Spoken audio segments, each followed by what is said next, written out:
Bonjour et bienvenue dans ce 20e épisode du podcast Happy Personal Shopping. Je suis très fière de pouvoir vous présenter ce 20e épisode parce que je ne pensais sérieusement pas que j'arriverais à tenir le rythme. Alors je ne vous cache pas que certaines semaines, le montage, la production, l'écriture de l'article de blog, tout n'est pas possible chaque semaine. On en est déjà à 20 épisodes, vous vous rendez compte ? Je suis vraiment très fière de ça. Mais je me suis rendu compte il y a quelques jours que je n'allais pas au bout de ma démarche. Et donc, je tenais à vous signaler qu'il va y avoir du changement par ici. Je ne pense pas changer la durée des épisodes parce que pour moi, le format 5-7 minutes, allez peut-être 10 minutes maximum, me paraît idéal si vous souhaitez l'écouter dans les transports en commun par exemple et que vous avez un petit trajet. Je souhaite toujours continuer à m'adresser à vous sur ces petits temps. Par contre, je vais tenter, est-ce que je vais y arriver? Alors là, c'est tout le défi d'une bonne organisation et ça, je vous en reparlerai dans les épisodes à suivre. C'est justement que j'aimerais vous proposer des conseils encore plus aboutis, encore plus clés en main pour vous permettre d'agir.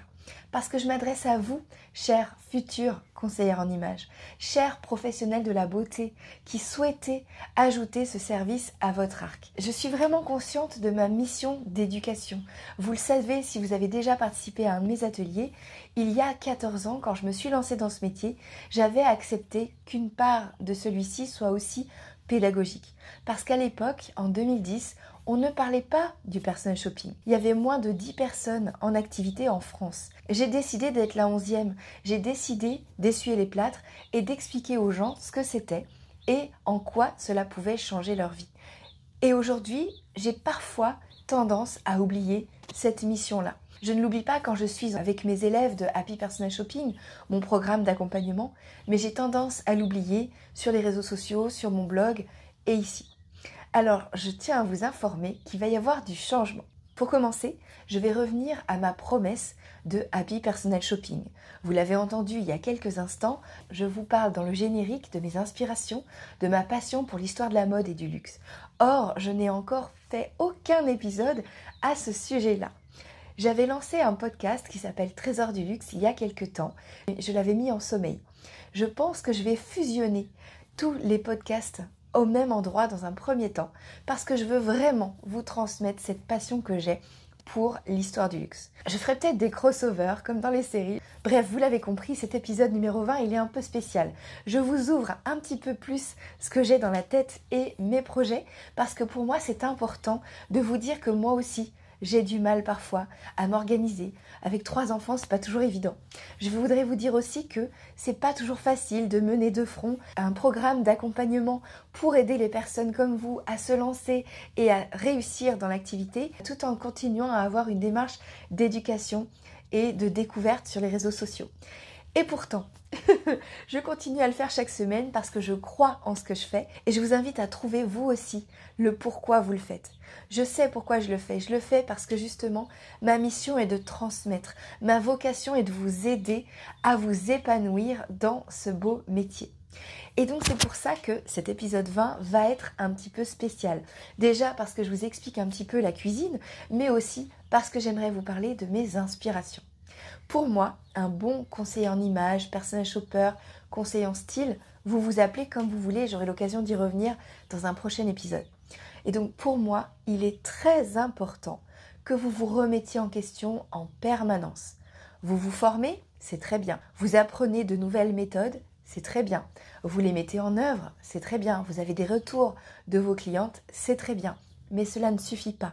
Au bout d'un moment, une fois, évidemment, je ne m'adresse pas qu'aux débutantes ici. Je m'adresse aux personnes qui ont déjà fait ce premier pas, qui sont passées de 0 à 1, on va dire. Et donc forcément, quand vous en êtes à 1, vous avez de nouvelles questions qui arrivent, qui ne sont pas celles que se pose une débutante. Et c'est tout à fait normal. Et donc pour moi, une personne qui a déjà un petit peu plus d'expérience, elle va devoir se remettre en question, confronter ses acquis à de nouvelles techniques, de nouvelles méthodes. C'est pour ça qu'il est important de se former au quotidien. Personnellement, je me suis formée l'année dernière à de nouvelles méthodes de conseil en style. Je continue à me former sur la partie business pour vous proposer encore plus de possibilités de rentabiliser votre activité rapidement. Et je lis aussi énormément. Et ça, vous le savez si vous avez déjà regardé mes vidéos sur Instagram. Je vous propose régulièrement ma sélection de livres sur les réseaux sociaux mais jamais ici.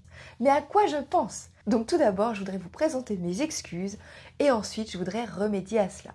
Voici donc 3 livres et 3 femmes qui m'inspirent au quotidien dans ma démarche de personal shopping. La première, c'est Charlotte Moreau. Charlotte Moreau, c'est une journaliste et c'est aussi une blogueuse que j'ai découverte quand j'ai commencé avec mon blog en 2009. Aujourd'hui, son blog a malheureusement disparu dans les flammes d'OVH, mais elle continue son activité et notamment grâce à un podcast et à une newsletter. Je vous invite à aller écouter les épisodes de podcast qu'elle a fait pour Place des Tendances. Ils sont ultra inspirants pour l'analyse de penderie. J'en reparlerai dans un nouvel épisode. Et j'aimerais vous parler aussi de son livre Dressing Code. C'est avec cette pépite que je me suis posé mes premières questions concernant la méthode d'analyse de penderie que j'avais mise en œuvre. Et c'est avec ce podcast qui reprend les pépites de ce livre que j'ai pu affiner ma méthode et que je suis en train de retravailler mes modules d'analyse de penderie dans mon programme d'accompagnement. Donc pour vous dire, Charlotte Moreau, c'est vraiment une personnalité à suivre et je vous recommande de le faire via sa newsletter par exemple. En deuxième livre inspirant, je ne peux pas ne pas vous parler encore une fois d'Isabelle Thomas. Isabelle Thomas, je l'ai déjà dit sur mon blog, je l'ai déjà dit dans les réseaux sociaux, c'est elle qui m'a inspirée et qui m'a vraiment rassurée. Quand je me suis lancée en 2010, il n'y avait pas de formation au personal shopping. Il n'y avait pas de conseil en images. Il n'y avait pas de conseil en style. Je me lance ingénue dans un domaine que je ne maîtrise pas encore puisque je suis autodidacte. Et là, je tombe sur ce livre, You're So French, d'Isabelle Thomas. Vous pouvez constater à quel point il est neuf dans la vidéo si vous me suivez sur YouTube. Parce qu'effectivement, ce livre, mais c'est peut-être le plus important de ma bibliothèque. Parce que c'est le livre qui symbolise ma confiance en moi. Avec ce livre, j'ai gagné les points de crédibilité qui me manquaient pour me lancer en 2010. Avec ce livre, j'ai pu vérifier que je n'étais pas la seule à penser comme je le faisais. Donc Isabelle Thomas, aujourd'hui, c'est toujours ma mentor. De temps en temps, on échange sur Instagram et ça me ravit. C'est toujours ma mentor parce que pour le coup, c'est grâce à elle que je suis avec vous, devant vous aujourd'hui.